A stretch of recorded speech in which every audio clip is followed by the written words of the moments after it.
zahiri yake. Da na yi masa 'yar tambaya, da na ce da shi mai yasa kullum yake yawan karuwa.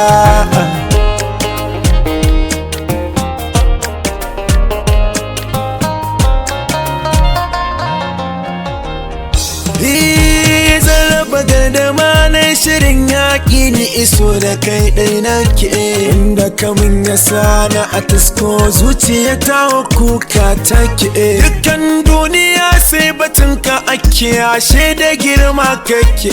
So siffar shi tayo daban, ni na kira shi tsuntsu yake. So ne kamar ɗan daba mai saka zuciya fargaba, zancen so ashe canke ne in ka musa abin ya yake.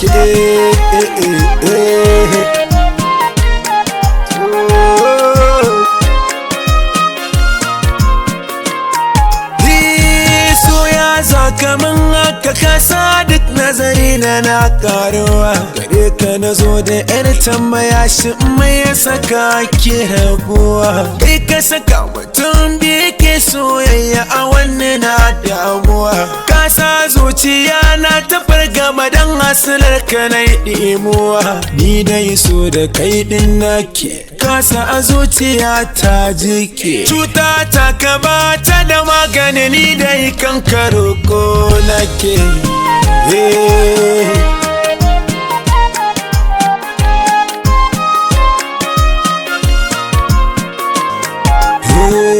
Da so zahiri ne,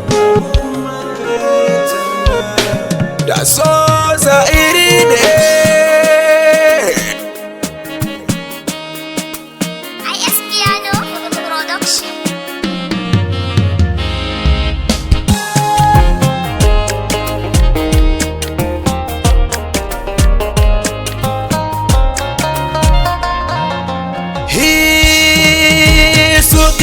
Kafa in ya so ya ɗimautarwa mutum rayuwa. So sa'a kake in ka so a ji daɗi sai a bar damuwa. To don Allah so zana so ka aminta in kar na kai koluwa. To in kai hakan zan aminta da kai ka azam silar karuwa. Ni dai so tuba nake, a zuciya ni da rauni nake. Tallafi zuciya don Allah ka bar ni na san ayaya kake.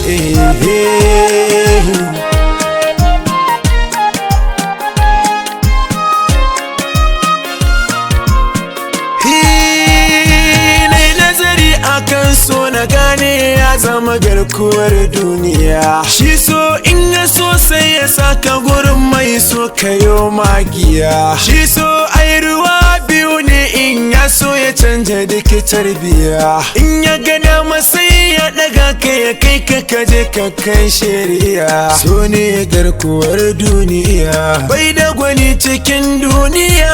Ba wai ja da kai na kai ba dan na san da girma kake.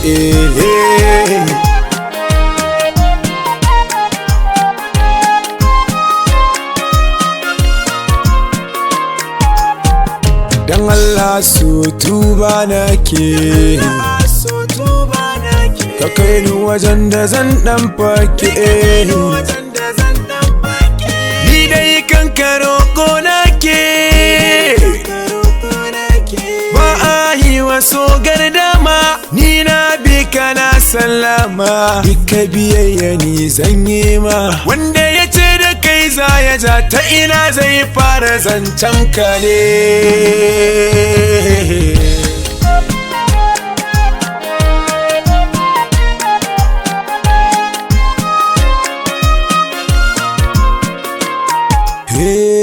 Da so zahiri ne.